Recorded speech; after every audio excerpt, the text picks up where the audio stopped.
Alhamdulillah.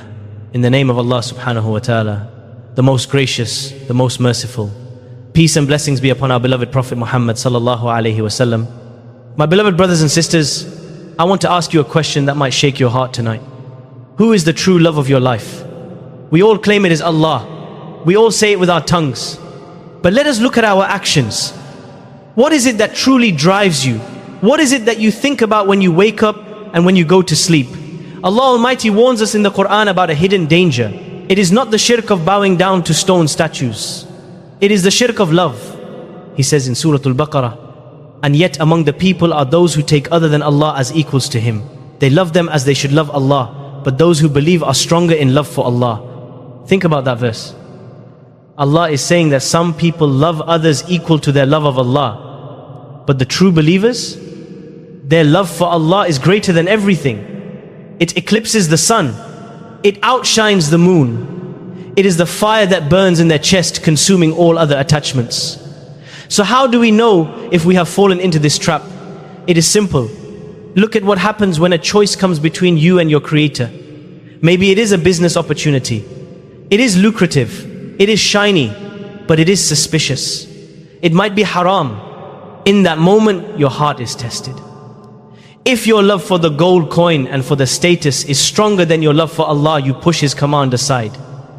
You take the deal. You choose the creation over the Creator. Or maybe it is a person. Someone you met at university or work. You start messaging. You start talking. The feelings grow. You get that tingly sensation when their name pops up on your phone. But then to be with them, you have to cross a red line. You have to disobey Allah. In that critical moment, who do you choose? If you choose the person, if you prioritize that temporary feeling over the eternal pleasure of your Lord, then you have elevated that person to a dangerous status in your heart. You are not a disbeliever, no. But you are treading on dangerous ground. We must remember the standard set by our beloved Prophet Muhammad, peace and blessings be upon him. He taught us that faith is not complete until our priorities are clear. He said in a hadith found in Sahih Bukhari, none of you truly believes until I am more beloved to him than his father, his child, and all of mankind. If we must love the messenger more than our own families, imagine how much we must love the one who sent him. We often love things that are destructive to us simply because they feel good in the moment. But true love is loving the one who gave you the ability to love in the first place. My beloved brothers and sisters, let us dive deeper into the psychology of our hearts. Why do human beings love? It is a universal emotion. Whether you are a Muslim or not, you experience this pull. We usually love something because it gives us a benefit. It gives us happiness. It gives us a sense of purpose. Sometimes we love something because it gives us status. You do not love the money itself. You love the respect that the money buys you. You love the feeling of importance when you drive that car or wear that brand. And sometimes we love something simply because it is forbidden. The forbidden is always desirable to the lower self. If I put a bottle here and told you that you cannot open it, you would want to open it immediately. This is human nature. But there is a problem with this type of love. It is short. It is temporary. You chase a desire for years. You finally get it. You get the car. You get the job. You marry the person. And after a short time, the excitement fades. The happiness is not permanent. But when it comes to Allah, we face a different challenge. We do not see Allah in this world. We have to wait until the afterlife to meet our beloved. This physical distance can make our hearts grow cold if we are not careful. This leads to a spiritual crisis that many of us feel but are too ashamed to admit. You might sit with yourself and feel that you do not love Allah enough. You look at your schedule. Your business meeting comes before your salah. Your homework comes before your Quran. Your social life comes before your time with your Creator. You prioritize everything else over Him. This is a crisis. You are loving the temporary more than the eternal. But do not despair. Allah has not left us without a solution. He has given us a recipe to fix this broken heart. The Prophet Muhammad, peace and blessings be upon him, spoke about the feeling we are missing. He said, in a hadith found in Sahih Bukhari, there are 3 qualities, whoever has them will taste the sweetness of faith. One of them is that Allah and His Messenger are more beloved to him than anything else. We need to taste this sweetness. If you do not feel it, you will constantly chase the cheap sweetness of this world. In the very same passage of Surah Al-Baqarah where Allah talks about those who love others equal to Him, He gives us the key to falling in love with Him. He directs our eyes to the world around us. He says, indeed, in the creation of the heavens and the earth and the alternation of the night and the day and the great ships which sail through the sea with that which benefits people are signs for a people who use reason. Allah is telling us that if you want to love the artist, look at his art. If you want to love the giver, look at his gifts. This is the beginning of the cure. And before we move to the next reminder, I ask you kindly, if this touched your heart even a little, take a moment to like this video, subscribe to this channel, and write a comment below. Tell me where in the world you are listening from. My beloved brothers and sisters, if you want to love the Creator, you must start by falling in love with His creation and His blessings. Think about your relationship with your mother. Why do you love her so much? You love her because she cared for you when you were helpless. She sacrificed her sleep for your comfort. She fed you when you were hungry. As you grew older and realized how much she did for you without you even asking, your love for her deepened. It became unshakable. Now apply this logic to Allah Almighty. Nobody has done more for you than Him. But the problem is we have become used to His gifts. We have become desensitized. We treat the miraculous as if it is mundane. We need to revive a lost sunnah of the Prophet Muhammad, peace and blessings be upon him. It is the sunnah of reflection, the sunnah of staring at the sky and thinking. Remember that before he was a prophet, he was a shepherd. He spent days and nights alone in the wilderness. He sat in the cave of Hira away from the noise of the city. He had silence in his ears and the smell of nature in his nose. He looked at the stars. He looked at the moon. He reflected on the greatness of the architect. This silence allowed his heart to connect with the divine. Today we do not have silence. We are constantly distracted. But we must find the time to stop and look. Look at your own body. This is a gift you did not pay for. Look at the heart beating inside your chest right now. It pumps blood without a battery and without a plug. Look at your white blood cells fighting off diseases that you do not even know exist. Look at your eyes that distinguish millions of colors. Every inch of you is a donation from the King of Kings. Allah Almighty challenges us to realize this abundance in the Quran. He says in Surah to Ibrahim, and He gave you from all you asked of Him, and if you should count the favor of Allah, you could not enumerate it. Indeed, mankind is generally most unjust and ungrateful. We cannot even count them, let alone thank Him for them. Think about the water you drink. You grab a bottle, you take a sip, you throw it away. You never think about the journey of that water. Allah sent the sun to evaporate the ocean. He formed the clouds. He drove the winds to push the clouds to your land. He sent the rain down. He filtered it through the rocks. All of that complex engineering just so you could quench your thirst for a few seconds. When you start seeing the world like this, your heart melts. You stop living like a zombie on autopilot.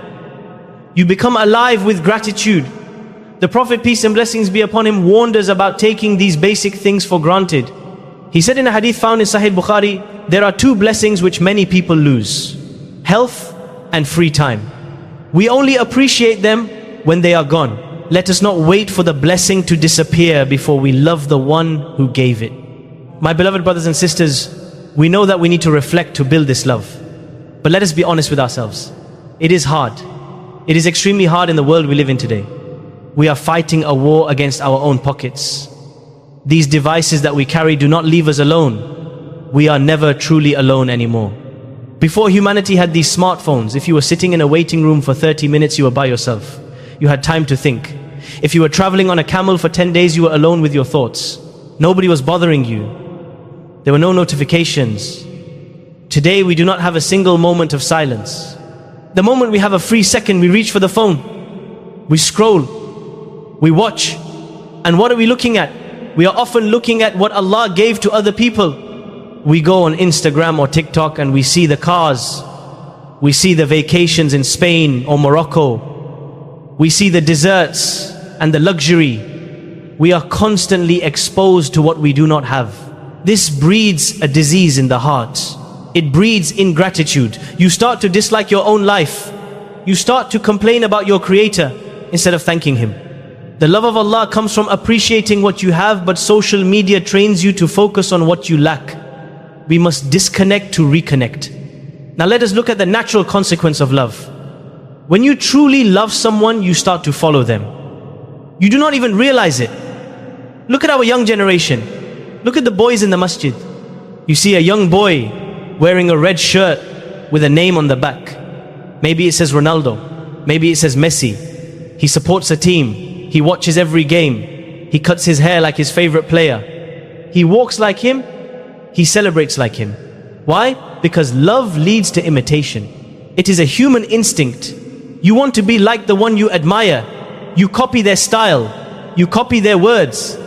This is the living evidence that love is not just a claim. It is an action. If you tell me you love a football star but you never watch him and you do not know his team, I would say you are lying. So how can we say we love Allah if we do not follow the one He sent? This is the secret behind the powerful verse in Surah Ali Imran.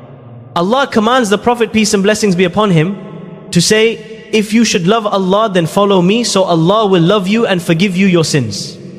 It is not just a command, it is a logical reality. If you really loved Allah, you would automatically find yourself following the Prophet because he is the most beloved to Allah. The Prophet, peace and blessings be upon him, confirmed the ultimate result of this attachment in a beautiful hadith found in Sahih Bukhari. He said, a man is with whom he loves. If you love the players and the actors, you will be raised with them. But if you love the Prophet and follow him, you will be raised with him. Choose your company wisely. My beloved brothers and sisters, we have spoken about the beauty of following the Prophet, peace and blessings be upon him. But now we must look at the terrifying alternative. There will come a day when everyone will follow someone. Whether you like it or not, you are a follower. You are either following the guidance of Allah or you are following the trends of society. You are following the Prophet or you are following celebrities. Allah Almighty paints a scary picture in the Quran in Surah Al-Baqarah just a few verses after discussing love. He describes the scene on the Day of Judgment. The leaders of this world, the influencers, the icons, they will stand before Allah and they will see their followers, the millions who liked their posts, who bought their merchandise, who copied their lifestyles. But what happens? Do they intercede for them? No. Allah says, when those who have been followed disassociate themselves from those who followed them, the celebrity will say, I do not know this person. I have nothing to do with him. I was just living my life. I did not tell him to worship me. Can you imagine the heartbreak? You spent your whole life loving them and they discard you in your moment of greatest need. They disassociate from you. The ties are cut. Cristiano Ronaldo will not save you. The pop star will not save you. They will be worried about their own souls. This is the reality of fake love. It ends when the benefit ends. But the love of the believer is different. It is built on loyalty. And loyalty requires sacrifice. You know, the pre-Islamic Arabs were masters of poetry. They understood love deeply. Their poems often started with a lover standing at the ruins of his beloved's house. The house is empty. The beloved is gone. But he stands there crying and remembering. He is attached to the traces of his beloved. This is a metaphor for us.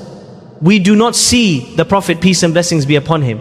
We do not see Allah, but we stand at the ruins of this dunya holding on to the traces of the sunnah.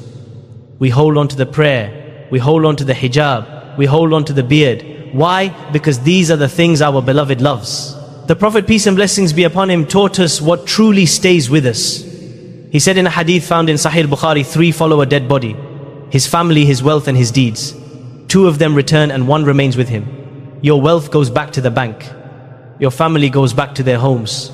The only thing that enters the grave with you is your deeds. Your love for Allah is proven by those deeds. It is proven when you wake up for Fajr while the world sleeps. It is proven when you lower your gaze while others look. That sacrifice is the proof that your love is real, and that love will not abandon you when the dirt is thrown over your face. My beloved brothers and sisters, we arrive now at the final and most beautiful part of this journey. We have spoken about loving Allah through His creation. We have spoken about loving Him through following His messenger. But there is one direct link that remains. It is the rope that connects the heavens to the earth. It is the Holy Quran. Think about this for a moment.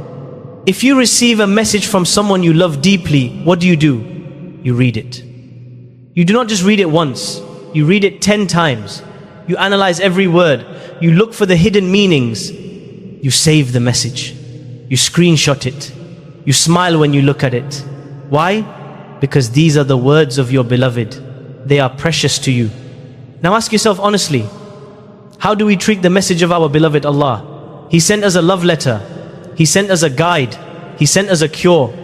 But for many of us, it sits on the highest shelf in our house gathering dust. We only open it when someone dies. We only open it in Ramadan. We treat it like a textbook instead of a love letter. If you want to fall in love with Allah, you must listen to Him speak. And He speaks to you through this book.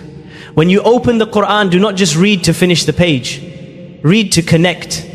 Read as if every verse was revealed only for you.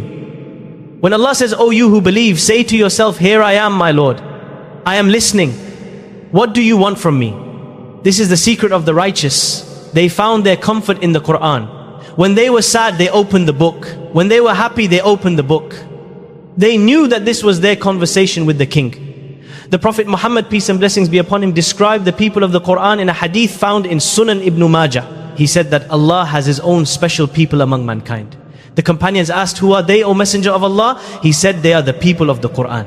They are the people of Allah and those who are closest to Him."